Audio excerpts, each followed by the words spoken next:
في خطوة مستفزة، نائبة وزير الخارجية الأمريكية تستعمل مصطلح الصحراء الغربية بدل المغربية في أحد تدويناتها وتثير غضب المغاربة، حيث قالت نائبة وزير الخارجية الأمريكية ويندي تشيرمان في تغريدة لها على صفحتها الرسمية عبر تويتر أنها أكدت خلال هذا اللقاء أن الولايات المتحدة الأمريكية تؤيد بقوة إيجاد حل دائم وكريم في الصحراء الغربية والذي لم تسميها بالصحراء المغربية. وأشارت المسؤولة الأمريكية السالفة الذكر إلى أنها جددت التأكيد على اهتمام الولايات المتحدة بالسلام والاستقرار في الصحراء الغربية، ويأتي هذا اللقاء بعد أيام من الجلسة التي عقدها مجلس الأمن الدولي لبحث مستجدات نزاع الصحراء، وهي الجلسة التي استمع خلالها أعضاء المجلس لإحاطة قدمها المبعوث الأممي للصحراء ستيفان دي ميستورا،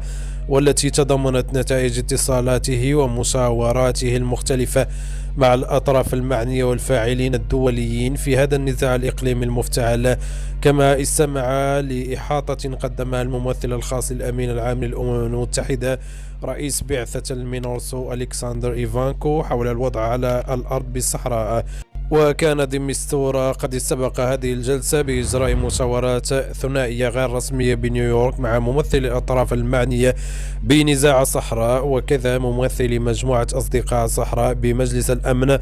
التي تتكون من الأعضاء الخمسة الدائمين للمجلس بالإضافة إلى إسبانيا. هذا وأثارت كلمة الصحراء الغربية التي استعملتها نائبة وزير الخارجية الأمريكية أو الأمريكي ويندي تشيرمان غضب المغاربة، خاصة عبر منصات التواصل الاجتماعي، والذين انتقدوا كيفية استعمالها لهذا المصطلح. وفي خبر آخر، كشفت مصادر مطلعة أن الحكومة ستشرع في صرف تعويضات شهرية لفائدة الأسر المعوزة بمختلف فئاتها، وذلك ابتداء من شهر سبتمبر المقبل، وفي أسوأ الحالات قبل نهاية العام الجاري. وأضافت مصادر مطلعة أن لجنة التنسيق الحكومية التي تقودها وزارة الداخلية والمالية ورئاسة الحكومة وضعت لمساتها الأخيرة على تفاصيل تنزيل الدعم المباشر، والذي سيتراوح قدره ما بين 1000 إلى 1500 درهم وفق قائمة طويلة من الشروط،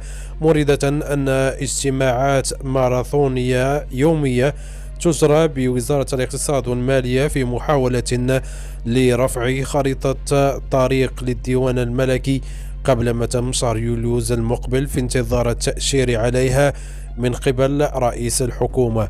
نشكركم على حسن المتابعة.